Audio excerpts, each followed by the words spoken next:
I'm Robin Birkin, an ex-corporate marketer turned online business owner. I took everything I knew and created a six-figure life coaching business in the margins between nap times and a 9 to 5, and I'm here to share with you how you can do the same. Tune in as I share the raw and unfiltered truths, big lessons, and practical tips to help you build and grow a sustainable bread-winning business online that is both peaceful and profitable. Here, we dive deep into all things online courses, funnels, audience growth, and so much more. If that sounds like the things you want to learn, then welcome to Signature Online Course Secrets. Let's go. Good morning. I am so thrilled to be chatting with you today. We are coming up to the middle of the year, and you might be doing your mid-year planning and thinking right now to exactly what the half of the year ahead is going to look like for you and your business. If you aren't planning now, reflecting, doing that work, may I please gently nudge you to start.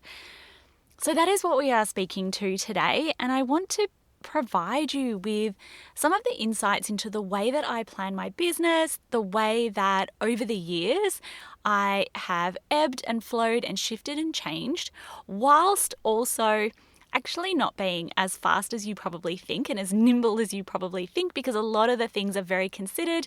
They've taken a long time to come to market, and how I plan to reach my revenue goals by the end of the year.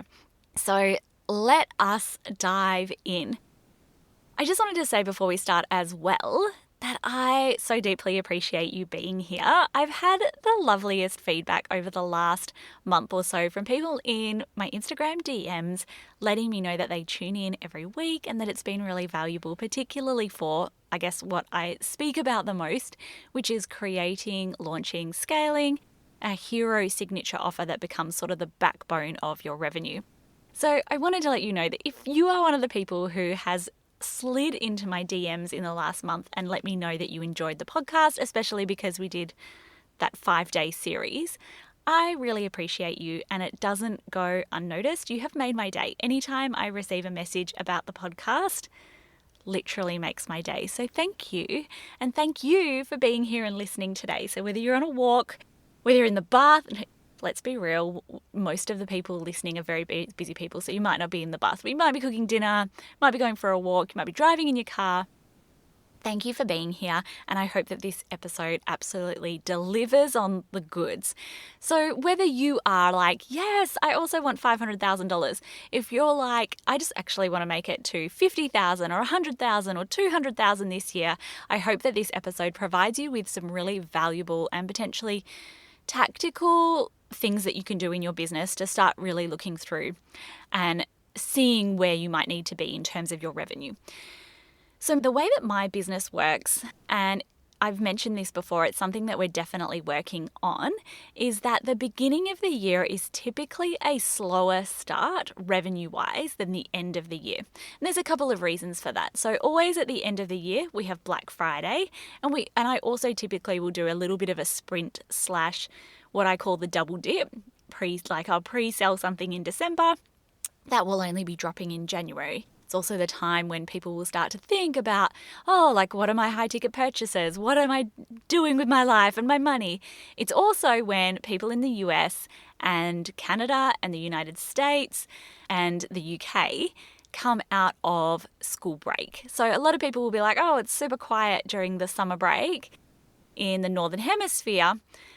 I don't know that that's really ever been my situation, but I do also know that typically many of you will come out of that break and be like, oh my God, I don't know, I'm the same when we come off our summer break at the end of January.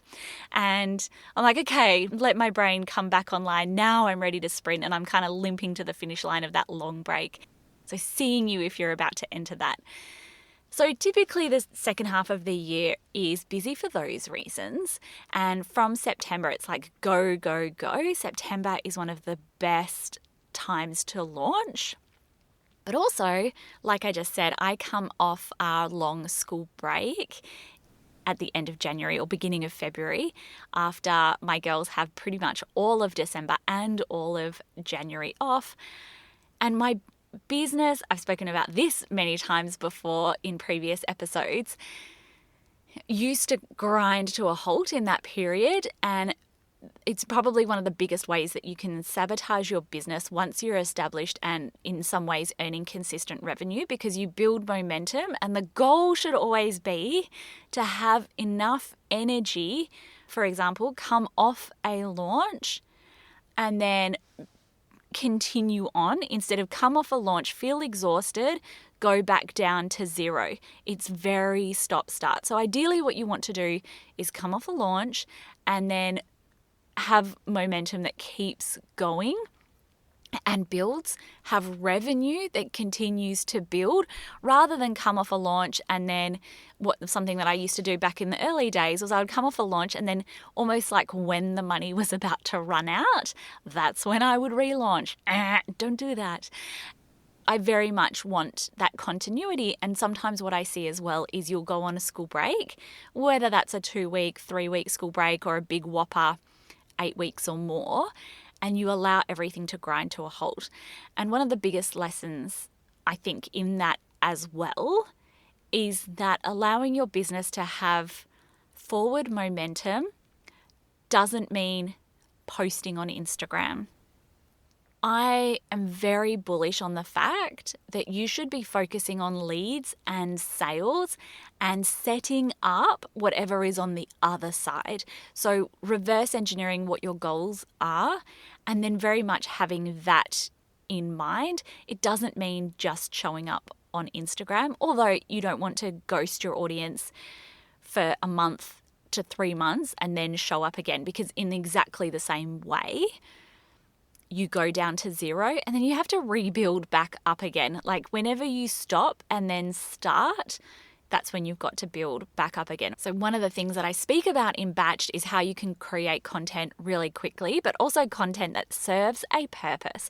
Ideally, all of your content should be funneling someone through a pathway that is then designed to lead in some way, shape, or form to profit.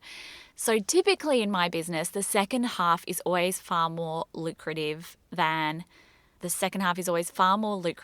first half, but also we have that consideration of future recurring revenue. So in my business, I currently have recurring revenue, 4 to 5 figures of recurring revenue locked in until the end of June. What that will do to your nervous system is incredible. But here's where I've kind of tripped up so far in my business. So a couple of ways. So I've always known in this business that I'm selling a high ticket offer. My high ticket offer is 4 figures, soon to be 5 figures as an investment. And especially in the economy right now, we are in a trust recession. People want to know that what you have to say is really valuable, that what your containers look like, how they deliver are super valuable before they then say, okay, I'm ready to invest with you. If you have something like a low or a mid-ticket offer, then that can be as simple as a lead magnet or having something like a podcast that is going to build that trust with your audience. If you don't have a podcast or a YouTube channel, that might look like going live once a week on Instagram. So it's really important that we have that nurture/trust building offer in our business. But for me, who has something that is quite high ticket, like it's literally mid 4 figures to soon to be 5 figures, people want a little bit more than a podcast. We are seeing a lot more people now launch in-person events. I live in Western Australia, probably one of the most remote places in the world. Just for me to go and see some of my other business friends in Australia, it's a 5-hour flight. So I am going to Brisbane and the Gold Coast in October for a conference, but that's something that really only happens in my life every couple of years. So it's not impossible, but for me to have an in-person event, it's not really my thing. So what else, does that look like for me? And what that looks like for me is shifting gears a little bit from still having lead magnets. If you know my lead magnets, you will know that I go all out on creating incredibly valuable and helpful lead magnets. We just relaunched 16 Hour CEO as a 120 page guide with all of my secrets on how I manage my time. It's a whopper. But I also want to now invest in low ticket offers to build that trust, that authority, and quick results for people who are considering joining the Peace and Profit Mastermind. So I've known for a long time that launching some low ticket offers would be the next step for my business, but it's taken quite a while to do that. There's multiple reasons for that. Most of them are not things that I'm creating from scratch. They're things that already exist, whether that's from my little flash sales in Black Friday or from resources that we already have from other programs and products. But we've wanted to be really intentional in the way that we launch that. And just as I teach with you, I've wanted to ensure that the Peace and Profit Mastermind has been dialed in and working before then moving on to the next thing. So we are now at capacity for the mastermind, or near capacity. We have 18 people as of the 1st of June, and my top capacity is 20 people. So there's only 2 short. So then when I look at my revenue and my revenue goals, that is at sort of, I have everybody has like a good, better, best goals. That leaves me at my good goals for the year. And at the beginning of the year, I had the intention that I would coast along. I would be like, cool, whatever we get, I'm going to be cruisy. We're going to invest in ads, see what comes through. We're going to do some cruisy little launches for the mastermind. And I will just coast on and go forth as I am. So that was all fine, but I have had this goal that I've wanted 24 in the mastermind. And probably at the simplest level, that's literally because I have 3 cohorts / different times that I run hot seat calls, and I have a maximum of 8 people on every hot seat call. So I really pride myself on this being an intimate container where you are not joining a call of hundreds of people, trying to submit a question through the chat. Then some other moderator is, putting that into a list of questions that some guru founder can answer. And then most of the time they don't get to your question and you have to try again next call. That is completely not the type of container that I wanted to create. So we have a maximum of 8 people on every hot seat call. We have 3 hot seat calls. So doing the rudimentary math, that landed at 24 people.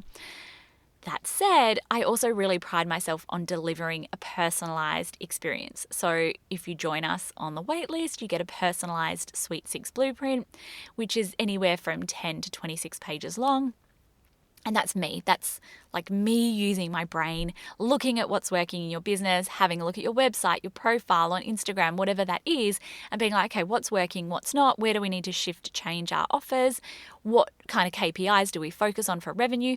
They take me a lot of time. So even when it's at the shorter end of like just 10 pages, and there might not even be that much written on the piece of paper, that doesn't mean that I'm not still sitting there and thinking too, like, what is going to be the easiest, fastest way for us to reach our revenue goals? The other thing that I do is offer quarterly one-to-one calls for people who are on the waitlist. And the majority of people who join us come from the waitlist. So adding all of that into my schedule and really being intentional and committed to creating an exceptional experience and an exceptional experience of my time in the mastermind has left me twice now this year feeling like I wanted to expand and then being like, I just can't do it. And for the longest time, I sort of made all of these reasons why I was wrong for feeling like 20 was the maximum that I could energetically allow. I went through a mindset process in February. So we were due to have another intake February, March. It's typically a great time to onboard people into the mastermind because just like me, if anyone's like me, they've just come off the Christmas holidays, you're starting the year, you're ready to go. And everything that I had delivered for Black Friday was designed to be finished by that point. Like everybody should have gone through, completed that, had their services delivered, whatever that looked like, in order to then I could run a conversion event and onboard people into the mastermind. But I was like, oh, I don't have it in me. Like I just don't. And November, December, January were really busy seasons in the business. And I was like, actually, I think I'm good. I did a few behind the scenes shoulder taps to people who are pretty much already warm for the mastermind. And I capped capacity for that at 16. I was like, just don't have the capacity to go beyond that. And then again, I was like, okay, we're going to, start again. We're going to have 24. We're going to launch in June and have 24 in the mastermind. And about a week, 2 weeks before we opened up the applications to the wait list, I was like, I cannot go beyond 20 in the mastermind. So we've landed at 18 and I'm super happy. I actually think that's the perfect number for me right now. So I'm too short. So that's sort of where we've landed, I guess, on the mastermind, and that's where I have the capacity. And between February and June, I tried to do all of this mindset work to expand my capacity. I really looked at where I was investing my time, where could I be more streamlined, explored and tried to energetically, even just open myself up to the possibility of co-coaches, all of that stuff. I've sat with it. I blocked off some time in my calendar to run what we have like alpha, beta, gamma cohorts. So I added a delta group in there so I could, have that space and practice holding space for more people in the mastermind and having, this ability to expand and have more. And I have now decided that that's absolutely not where I want to go, especially with the renovation, especially with my young children. One of the things that I feel that I'm very good at in business is being able to recognize what my enough point is and not continually scale just for the sake of scaling, and scale to the point of burnout, scale to the point that I resent my business or I don't enjoy what I'm doing. So I very much am like, okay, well, what is the tip over point? Let's not necessarily reach that, while at the same time being an inherently ambitious person. So even with the launch that we just had, very much my energy is spent on conserving my energy so that I don't finish a launch feeling completely burnt out and exhausted. And so when I launched, sure, I'm going to speak so much more in depth about this and what you could do. It was very much a cruisy launch. And a lot of that was because, we had a strong rate of open click rates. We were really happy with the number of people on the wait list. We were really happy with the conversions to the wait list. So by and large, I have been super happy with the result. So the other thing, though, that has happened is, I don't know when it was, maybe it was in March or April, and I don't know what podcast I was listening to or where I suddenly had this thought, but I had said to myself, I'm happy at, like $250,000-ish, $250,000 to $300,000 in the business. That's a point where I'm like, and stop. Then you don't need to hire a team. You don't really need to do a lot. You can coast along with the mastermind, essentially being fully booked most of the time. Cool. And then we'll take our foot off the gas. For whatever reason, I had this thought that, why is that? Why also does it need to be that? And actually, can it also be more simpler than that? Can we achieve this and still hold true to what it is that we want to achieve? So I still maintain that if you want to have a lean team, kind of like 500,000 is where you tap out and really start to need to become this CEO who runs a big team, who has bigger than Ben-Hur launches, and that just adds so much pressure, especially when you're a parent, running a business alongside parenting young children, having to drop things, for the family, etc., etc. But I had this thought of like, hang on, do I continually keep boxing myself in? here. And one of the things that I feel that I'm really great at is top of funnel marketing. I can create a big volume of Instagram content very quickly. I love showing up very consistently on my podcast. I love running meta ads, and I loved having that $497 signature offer. I really want to be in the space of content creation, delivering to my clients, but not too much that it sucks up all the other time, and being able to actually create and experiment with funnels.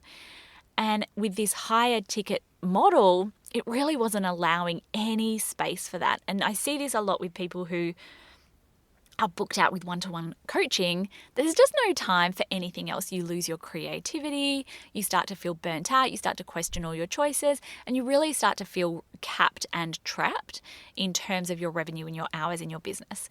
So I had this moment of, hang on, am I really keeping myself small unnecessarily?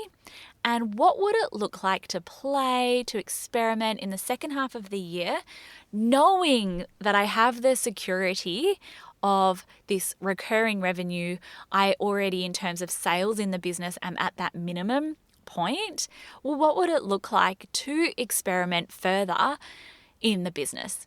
And so when I was planning for revenue at the end of the year, I very much explored like different options. So one of the options that I looked at was, what would it look like for me to take on a 4 to 6 private one-to-one clients for 12 months at, I think the price I settled on was $18,000.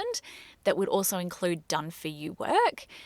I take on, if I take on 4 to 5 clients at that level, that's nearly $100,000. So that was one of the things that I thought about. I do love working with clients at that higher level. And before the new year, I was like, no, I value my time too much. I don't want to have any one-to-one clients. So I am now at the point where I do not have any one-to-one clients. So last year I had a couple of one-to-one clients, and that was amazing. They were super great, but that's not the direction that I'm heading in the future. So as I was planning for the year, I was like, that's not it. So maybe you are in the space at the moment where you are doing far too much one-to-one, and it's actually holding you back from other things that you could be doing. So you may be in the space now looking to the second half of the year, and maybe the consideration that you need to have is, well, what would it look like to earn my revenue outside of one-to-one services, and what do I need to put in place now and very early in the second half of the year in order to make that happen, particularly by the end of the year. So at the beginning of the year, I was like, that's not it. And so then I played with the idea of potentially having, like, for example, co-coaches in the mastermind, really streamlining the way we onboarded people. And we did a lot of work in just making sure that we were dotting the I's and crossing the T's in our onboarding. And I was very much playing with the idea of having about 40 to 50 people in the mastermind. We would still, were that to be the case, we would still keep very intimate hot seat calls. We would still keep that level of one-to-one, etc., and played with the idea of that concept. And that, I think, as I started the year, that was very much the goal, was to keep growing the mastermind and Peace and Profit and turn it into, you see other people with these sort of high ticket-ish containers, and I played with that. As I just explained though, both February and June, right? So number one, I was like, do I just coast along at this revenue level? I had this thought of, no, just play a bigger game, put it out there and see how you can, expand the business. While also at this, the duality of this is having this moment of no, actually, I really am capped at 20 people. 20 people is it that we have in the mastermind. So as I now come to the second half of the year, the thought is, what does it look like to make up the revenue from another source? So as you are now sitting here in the middle of the year, hopefully you will have a moment to sit down and look at your numbers and see how you are tracking now to where it is that you want to be by the end of the year. There is still so much time for you to reach your revenue goals. I don't even care if all you're at is like $5,000 so far for the first 6 months and you have the intention to reach $100,000. I don't care, because I know that that growth is possible. But here is the very important part of this. There's a couple of things. Number one is you need to look at your numbers. You need to not be fearful of your numbers. You also need to not just set an arbitrary revenue goal that you then do nothing to achieve. So you set the revenue goal and then you look backwards at, right, what does this look like in terms of offer suites? What is the simplest way that I would achieve those goals? And what is required from a promotional/leads perspective? It is not complicated maths. It is like grade 5 maths, like this many sales, times this amount per person who joins equals this amount. Then we work backwards. Well, what is the benchmark? What conversion rate are we aiming for? Is it 2%? Great. So let's work backwards. So it is very much grade 5 maths. You have to look at that maths. Even if your plan changes slightly, so as I'm speaking in this podcast, my plan is changing slightly. I've just dropped out like another $200,000 out of my revenue plan for the rest of the year. That is fine. You can pivot. Ideally, you're not going to pivot significantly. You are going to still, by and large, stick with the plan that you had. So one of the other things that I'll do is each quarter of the year, and I primarily work per calendar year, even though our financial year is like July to June. So I'll primarily work per calendar year, and I'll set, like 3 priorities for each quarter. Sometimes I'm like, oh, whoa, like have I changed the plan here? And actually, typically when I go back to just that quarterly plan, the answer is no, I haven't deviated that much from that quarterly plan. But what I have done is been responsive and pivoted where necessary. So a lot of the plans and a lot of the things that I do in my business are a result of being nimble and keeping on top of my numbers to ensure that I'm reaching my numbers, but they're not me constantly changing the plan and throwing the baby out with the bathwater. So something that I see a lot is you will come out of 1 or 2 launches, typically launches 2 and 3. Launch number 1 is the easiest launch you will ever do. Launches 2 and launches 3 are typically not that lucrative, which is typically, and I'll tell you why, is because typically everyone's like, oh, like that was easy, let's just do what we did again. It doesn't work that way for launches 2 and 3. If you did not have an adequate pre-launch, if you do not have all your resources together, if you do not have the energy in the space to pivot with your launch, and if you did not focus enough on lead generation and pre-launch belief shifting, launches 2 and 3 will be garbage. At this point, people will do usually one of 2 things. They will throw the baby out with the bathwater. They'll panic. They'll make it all about themselves. Why do people not like me? Nobody wants to know what I have to teach. Nobody thinks I'm the expert, etc., etc. I've got to radically drop all my prices. And look, sometimes dropping the price can be a really easy thing. You also should drop the deliverables if you drop the price, so that then you can be like, okay, at least we know that it wasn't that at all. And then you stick with that. And then the goal is, eventually to raise back up over the next 2 to 3 years. But don't throw out the entire offer. Don't throw out the entire launch. Don't, look back at exactly what didn't work. The other thing people will do is they'll be like, oh, I'm just going to launch again doing the exact same thing. Well, if something was broken the first time, it's not going to magically fix itself. But what you need to do is look at what didn't work for the launch and then go forth and iterate and fix one problem at a time, because the plan you probably had was fairly solid unless you come up with radical roadblocks about actually this is completely not the type of business that I designed for myself. This is not in alignment with what brings me complete joy in my business. which is me. Like, I want peace and profit. I want to work a maximum 15 hours per week, and I want to earn up to $500,000 with a very lean team. So I had this point of, I was like, no way, hang on. If I'm stretching and stretching and stretching myself, it's going to look like working at night, working on Fridays, having to hire co-coaches. I was like, that we're deviating from the ultimate plan here. So that's fine. But if you're like, throw out my $500 offer, throw it out the window, let's just launch a $27 offer, that is actually you moving further away from the ultimate end game / goal that you have. So hope is not a tactic, in the words of Mark Wahlberg. Hope is not a tactic. You need to sit down now at the middle of the year and think all right, here's my revenue goal. What would it look like to reach the rest of that revenue goal until the end of the year? And then this next part is really important. What is required then for me to get there? And am I prepared to do that? So if you said to yourself, right, I am so committed to making an extra, $100,000 from now until the end of the year, great. How many leads does that look like in preparation for your launch, and what does the conversion rate look like for that? Let's just assume, for example, you need 5,000 leads.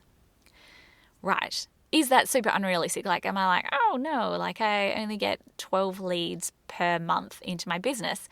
Okay, well, what needs to change? What do you need to do here?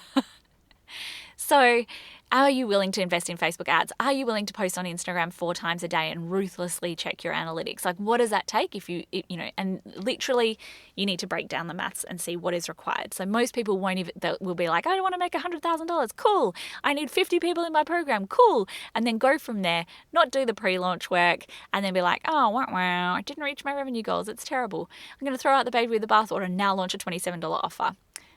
Don't do it. So the easiest path for me to reach $500,000 would 100% have been to just increase the capacity of the mastermind. In terms of marketing promotion, that would literally be the easiest way. And just have that, like one offer, one sales page, one conversion event. Whether I'd live launch that or put it on Evergreen, the plan was likely to have put it more on an Evergreen or monthly cohorts basis. Pour into lead gen typically wouldn't convert as well as if I had low ticket offers, which would have built a lot more of the trust. But there's things I could have done around that. I could have done free audits. It could have shown up weekly on Instagram Live and just answered questions. There's all sorts of things that I could have done to do that. But that was ultimately deviating from the long-term plan that I have for my business, which extends beyond just revenue. Looking at what I enjoy in my business and what I wanted to do, I then, as I said, low ticket offers are something that I have from the beginning of last year intended to make a core part of my business. First, I wanted to get my signature offer, Cooking with Gas. Then I wanted to get my, back-end premium profit drivers. Primarily that's continuity, working well. We ticked off. We have 73% continuity rate in the mastermind. So check and check. So then step 3, as I teach, is moving forward to lower ticket offers. And because my offer is so high ticket, I do feel like there's something that is necessary for a more easeful intake / waitlist for the Peace and Profit Mastermind. So that is the next step of our plan. Now here's where people will be like, cool, I'm going to get rich off low ticket offers. No, you're not. Unless you have a really big audience, and so you've got like 50,000 on Instagram, maybe if you are willing to invest in ads and willing to really look at how you can increase cart value on the back end with cross sells and upsells and downsells in those funnels, which is actually what I am so excited about for my business, you are highly unlikely to achieve any kind of significant revenue at all with low ticket offers. So when I put together the maths, putting together the maths of my offers, we're going to be making a change to the mastermind, which is that we are, as I've just explained, like increasing the investment and increasing the time that people will be in the mastermind. And that's just so that, we can really prioritize having that recurring revenue for a longer period of time and then live launching less. But then when I look at the revenue, we're going to have a few low ticket offers. Even when I look at one offer there's 140 sales, another offer 105 sales, another offer 1,400 sales, in the 7 months to the end of the year. It's a freaking huge volume of sales. So you have to be able to iterate a lot. There are so many sales pages associated with that. There's something like probably 10 or 12 different sales pages, 4 different email funnels, so much numbers and tracking to keep an eye on for the revenue with back end upsells of $70,000 versus, $250,000 with 20 people in the mastermind. So when I speak to you about no, see it through with a signature offer, get that working before then being let's do 12 different offers, whatever it is. This is why, because that is the simplest thing. I'm launching the low ticket offers because I'm capped in the mastermind. Our renewal is on point. I'm now at the next step of what do I want to do? But it's definitely not the simplest path at all. It's also something that I enjoy and that I want to teach and be able to teach in more depth in the mastermind. But this is the but. That still leaves me short of a significant amount of revenue, even if I have this giant freaking explosion of sales, invest a ton of money into Facebook ads, which is the second part, is that whole of that $75,000, a huge amount of that, probably potentially up to half of that, will be spent on Facebook ads. So this is the importance of not just always having low ticket offers, really focusing on what does the revenue look like behind the scenes for that? Are there higher upgrades, or do you just have a giant audience to accommodate that? But the question then becomes, okay, well, hang on, that's still not a sustainable way to reach my revenue goals. Is there the possibility that everything could take off wildly? Of course. But if I'm being pragmatic, is that also still potentially quite ambitious, even just to reach those figures? 100%. So the next part of the revenue is I have some fairly ambitious targets for affiliate revenue with some of the products that I recommend in terms of just building out that affiliate revenue, and that will build and build and build recurring revenue. You may or may not know this, but I have an SEO writer, and that's a lot of what she focuses on behind the scenes. We're also looking at how we can really focus on building out the value that we offer people who sign up under our affiliate packages. So that is something that we're also really focusing on by the end of the year. So when you have affiliate packages, it's easy for me because I'm in business to business, and it's this recurring revenue. That's sometimes when people join something and join a subscription, they often stay. So that is a way that I can really prioritize recurring revenue in the business. So that is one thing that we're doing. And then the next thing, I always typically will have a Black Friday offer. So we will have a Black Friday offer. There's only one part of the Black Friday offer that is particularly profitable though. So again, knowing where your time and capacity lies, knowing that I have, this secure revenue and this ability now to play in the business, all of my Black Friday offers will be fully completed, done. Our entire Black Friday promotion is designed to be locked in and loaded and ready to go actually by the end of August. But there's only one thing that's designed to be highly profitable. It's the one thing that I'm actually not going to really reveal at this point. But what I will say is this. From my perspective, I know that I don't have capacity, especially in this season, maybe when the kids are older, in this season to expand beyond 20 people in the mastermind. I've made peace with that. I'm letting go of 24 people in the mastermind. 20 is where we're at. And so hopefully we've got 18 now. Hopefully we can maintain at 20. I know that our retention rate is really great in the mastermind. I know that. I know that I don't really want to work like much more hours than I am working.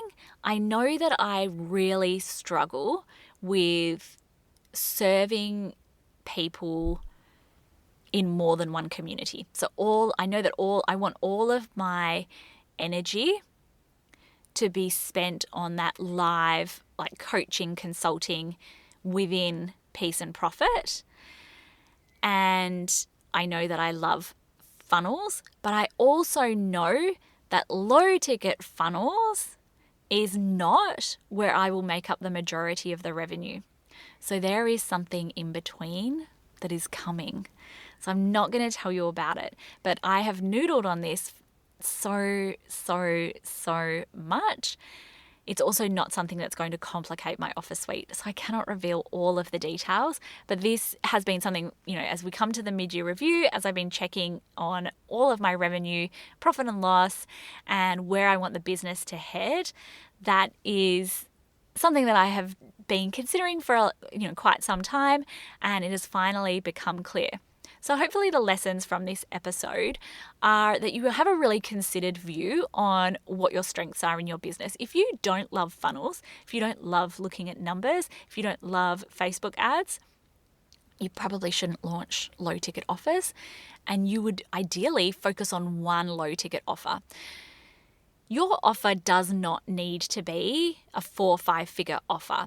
The reason my offer is because there is so much to teach, and people often at this point in business need that two-way feedback and that in-depth feedback, and it's something that I absolutely love providing to people.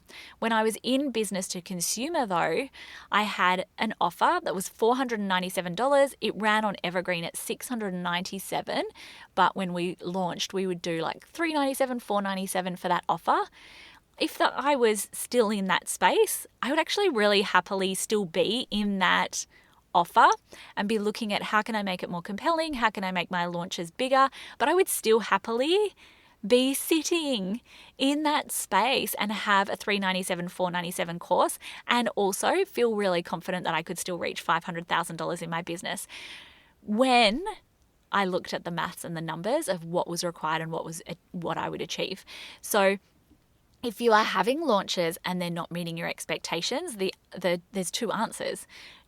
Change what you are doing and figure out where the roadblocks are, or change your expectations. So I would fully be in the space of really aggressively looking at my top of funnel, because that offer did not have a lot of delivery in terms of my time, and I would have been primarily focusing on like radical growth in my audience, list building, maybe doing collaborations, summits, affiliate stuff. But if you let's say if I then get to September and I have a launch, I'm then going to review my figures again. I mean, I'm always in my figures, but review those figures again. And then if I'm still not at my revenue goals, if what I've been doing isn't working, and hopefully you pivot in the moment, then it looks like, do I either change my expectations or do I change what I'm doing again? So that is my revenue plan to get to the end of the year. We have capped out the mastermind. I've made peace with that. We are going forth with our low ticket offers, and we've built in some really fun promotions around that. For the longest time, one of the first times ever, I've actually had people in my DMs being like, when is this offer going to drop? Which has never really happened to me before, but one of those is, this offer called Scalable Signature. And then, we're going to go from there with some other fun promotions and things. We've nutted out the second, 7 months of the year. It's feeling really great. And that's where we're at. If you have any questions about sort of where you're at, where you want to go, please, my DMs are always open. Happy to chat further about anything I've discussed in today's episode.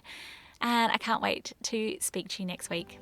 Bye for now. Another episode on the books. If you'd like to continue the conversation and get more super savable tips, come and find me on Instagram at Robin Birkin. Otherwise, make sure you're subscribed, and I can't wait to see you next week.